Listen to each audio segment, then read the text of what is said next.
भगवान की जय। आज है 27वां अध्याय। कृष्ण नाम का आसरा, कृष्ण नाम का ध्यान। 27वां अध्याय अब लिखने लगा महान। बोले कृष्ण भगवान की जय। गणों ने कहा, विष्णुदास एक दिन भोजन तैयार करके भक्ति में तल्लीन था कि कोई उसका भोजन चुरा कर ले गया। लेकिन शाम काल की आराधना हो सके और व्रत भंग न हो, इसीलिए उसने उस दिन दोबारा भोजन तैयार नहीं किया। श्री नारद जी ने कहा, हे राजन, इस तरह लगातार 7 दिन तक कोई दूसरा उसका भोजन चुरा लेता रहा। तब वह हैरान होकर सोचने लगा कि यह तो बड़ी विचित्र घटना है कि न जाने कौन हर रोज मेरे भोजन को चुरा ले जाता है। फिर भी इस देव स्थान को छोड़ना नहीं चाहिए। अगर मैं भोजन बनाकर खा लेता हूँ तो देर हो जाएगी और पूजा छूट जाएगी। अतः मुझे भोजन बनाकर तुरंत खाना ही नहीं चाहिए। बिना भगवान को भोग लगाए वैष्णव को भोजन नहीं करना चाहिए। अगर 7 दिन भोजन के बीत गए तो आज का दिन भी और सही। आज मैं भली भांति भोजन की रक्षा करूंगा और देखूंगा कि हर रोज इसे कौन चुरा कर ले जाता है। ऐसा सोचकर विष्णुदास भोजन तैयार करके भोजन के पास ही छिपकर बैठ गया। उसने थोड़ी देर के बाद देखा कि वहां पर एक चांडाल था, जिसका शरीर बहुत दुर्लभ था। उसके शरीर पर कमजोर था। उसके शरीर पर केवल चमड़ी ही चमड़ी दिखाई देती। जब वह चांडाल भोजन चुराकर चल दिया तो विष्णुदास ने उसे पुकारा, हे भाई, ये रूखा भोजन ले जाकर क्या करो? घी तो ले लेता हूँ। ऐसा कहकर वह श्रेष्ठ ब्राह्मण आगे को बढ़ा। विष्णुदास को अपनी ओर आता देखकर वह चांडाल तेजी से दौड़ने लगा। वह ब्राह्मण से डर गया, लेकिन कमजोरी के कारण दौड़ न सका। अतः वह भूमि पर गिर पड़ा और मूर्छित हो गया। चांडाल को मूर्छित देखकर विष्णुदास लपक कर उसके पास पहुंचा और अपने वस्त्र से उस पर हवा करने लगा। इसके बाद उसने जो कुछ देखा उसे देखकर वह आश्चर्यचकित रह गया। उसने देखा कि उसके सन्मुख शंख चक्र गदा पद्म पीतांबरधारी चतुर्भुजी रूप अलसी के फूल के समान कांति वाले वृक्ष दर्शन करके सात्विक भाव से युक्त एवं असली के फूल के समान कांति वाले वृक्ष में कौस्तुभ माला से सुशोभित साक्षात श्री भगवान विष्णु खड़े। भगवान का दर्शन करके सात्विक भाव से युक्त वह श्रेष्ठ ब्राह्मण उनकी स्तुति तथा प्रणाम कुछ न कर सका। वहीं पर इंद्र आदि देवता भी उपस्थित हो गए और गंधर्व तथा अप्सराएं आकर गीत गाने लगे तथा नृत्य करने लगे। ब्राह्मण उन्हें प्रणाम करने के लिए जो ही उतावला हुआ, यूं ही वहां संपूर्ण देव गंधर्व और अप्सराएं आ गए। विष्णु भगवान ने अपना स्वरूप ब्राह्मण को प्रकट कर उसका आलिंगन किया और दिव्य विमान में बिठाकर उसे बैकुंठ ले गए। दिव्य विमान में ब्राह्मण को विष्णु के साथ जाते हुए चोल राजा ने उसे देखा। उसने अपने गुरु आचार्य मुद्गल को कहा कि मैंने जो यज्ञादि किए हैं वे सब व्रत हुए। जितनी दान दक्षिणा मैंने ब्राह्मणों को दी वह असफल हुई। विष्णु भगवान के दर्शन नहीं हुई। विष्णुदास ब्राह्मण ने केवल श्रद्धा से भक्ति की, उसके प्रभाव से विष्णु भगवान ने आकर उसको दर्शन दिए। इसीलिए भक्ति की सर्वोपरि है, भक्ति ही सर्वोपरि है। मुझे भगवान के दर्शन के लिए राजकाज त्याग कर भक्ति करनी चाहिए। राजा के कोई पुत्र न होने के कारण उसने अपने भांजे को राजगद्दी का अधिकारी बना दिया और आप विष्णु भगवान की भक्ति करने लगे। बहुत काल तक भक्ति करने के बाद भी विष्णु के दर्शन नहीं हुए तो वह अग्नि कुंड में कूद पड़ा। अग्नि में प्रकट होकर विष्णु भगवान ने राजा को गोद में उठा लिया और कहा कि मैं तेरे त्याग और भक्ति से बहुत प्रसन्न हूँ। उसका आलिंगन कर उसको दिव्य विमान में अपने साथ बिठाकर वैकुंठ में ले गए। विष्णु जी ने अपने समान रूप वाले ब्राह्मण को पुण्यशील और राजा चोल को सुशील नाम देकर दोनों को अपना द्वारपाल बना दिया। बोले श्री कृष्ण भगवान की जय।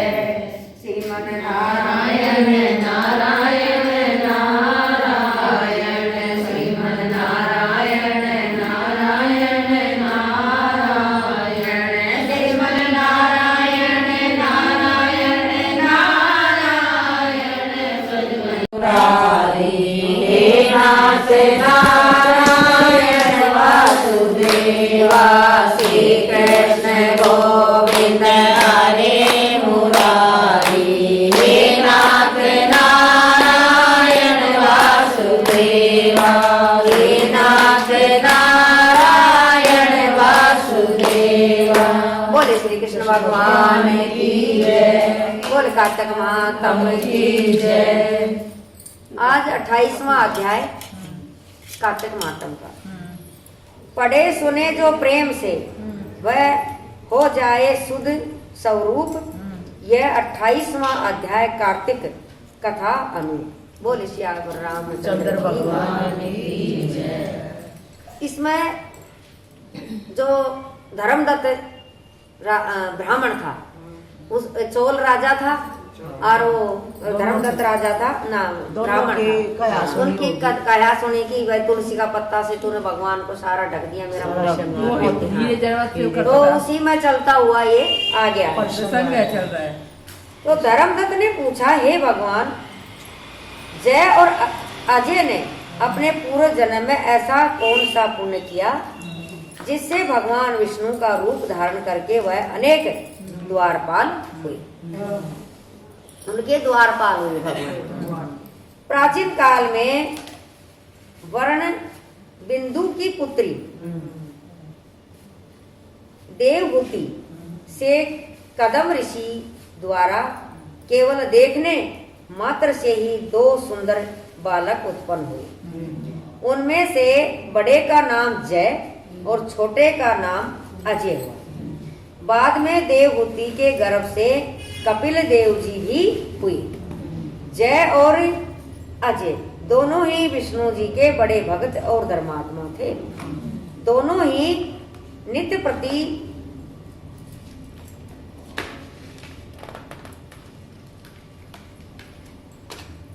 अठाक्षर मंत्र का जाप करते थे और विष्णु जी का व्रत करते थे। भगवान इन दोनों भाइयों पर अत्यंत प्रसन्न थे और नित्य पूजा के समय उनको दर्शन भी दिया करते थे। एक समय राजा के निमंत्रण पर देव ऋषि नारद जी गणों सहित राजा के यज्ञ में पधारे। उस यज्ञ में जय ने ब्रह्मा और अजय ने पुरोहित बनकर यज्ञ को संपूर्ण कराया। यज्ञ की विधि पूर्वक समाप्ति हुई। मारुति राजा ने जय और अजय को बहुत सा धन दिया। वह दोनों भाई दक्षिणा लेकर अपने आश्रम में आए। धन का बंटवारा करते समय दोनों भाइयों का आपस में झगड़ा हो गया। जय ने अजय से कहा कि धन का बराबर बराबर भाग होना चाहिए।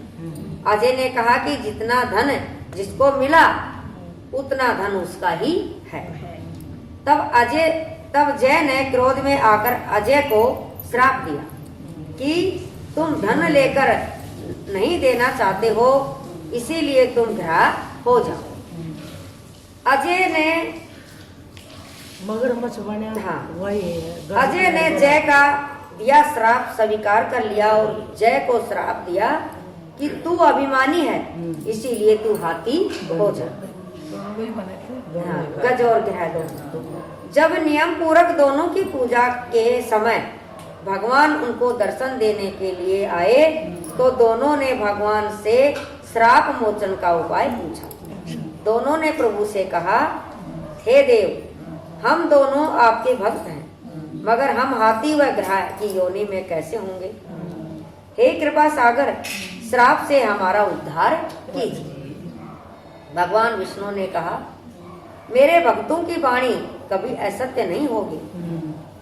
यमराज भी इसको अन्यथा नहीं कर सकते। पूरे काल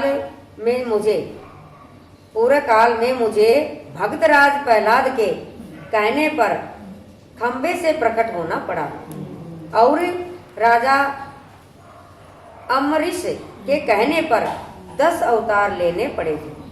अतः तुम दोनों अपने श्रापों को भोग कर मेरे लोक को प्राप्त होगे।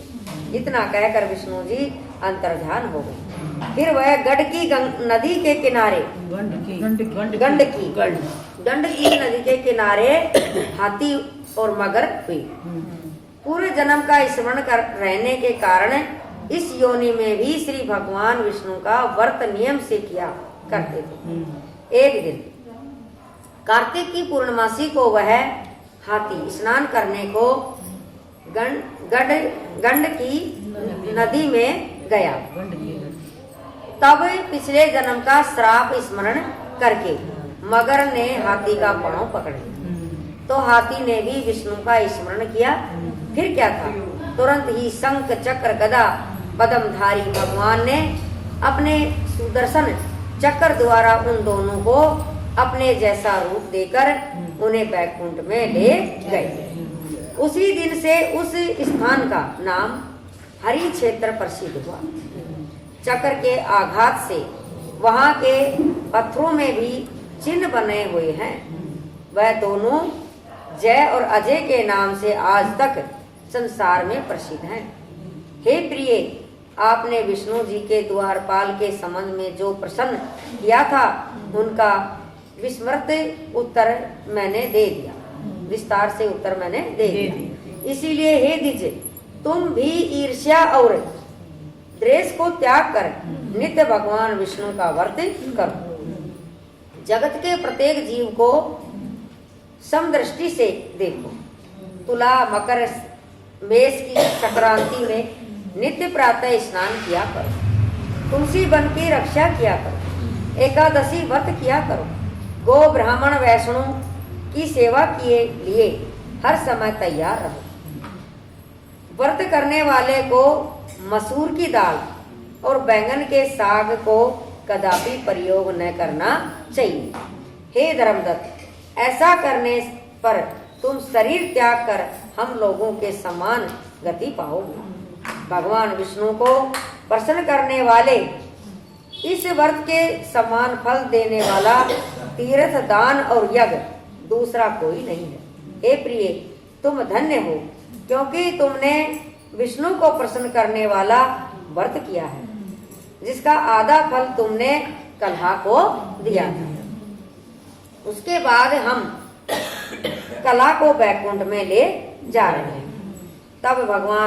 तब नारद जी ने कहा, हे राजन, इस प्रकार धर्मदत्त को विष्णु भक्ति का उपदेश देकर कलहा को साथ लेकर विष्णु के पार्षद बैकुंठ को चले गए और धर्मदत्त भी उनके आदेशानुसार विष्णु के व्रत में तल्लीन हो गया।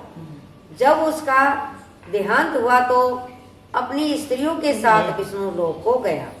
हे राजन, कोई भी प्राणी जो प्राचीन काल के इस इतिहास को कहता है और सुनता है वह अंत में विष्णु लोक को प्राप्त होता है। बोले विष्णु भगवान की जय। बोले श्री कृष्ण भगवान की जय। श्रीमन नारायण नारायण नारायण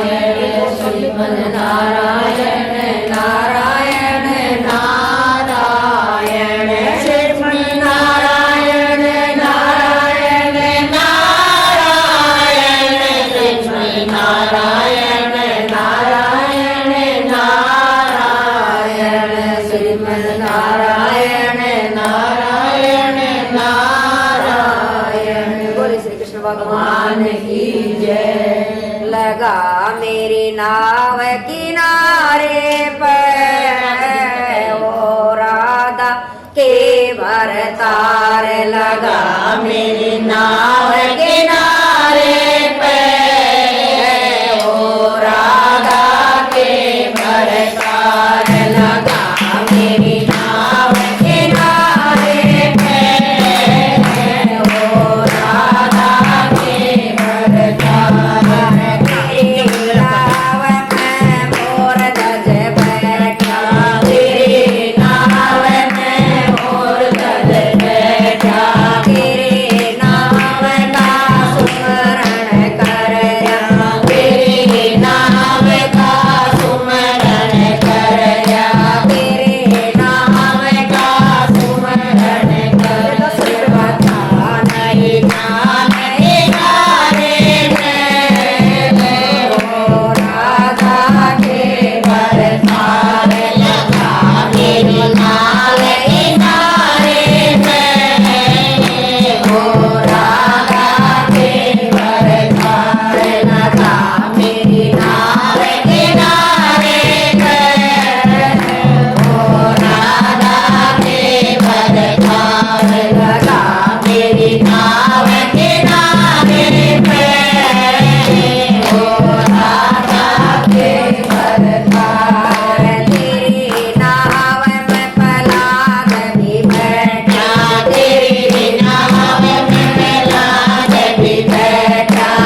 किनारे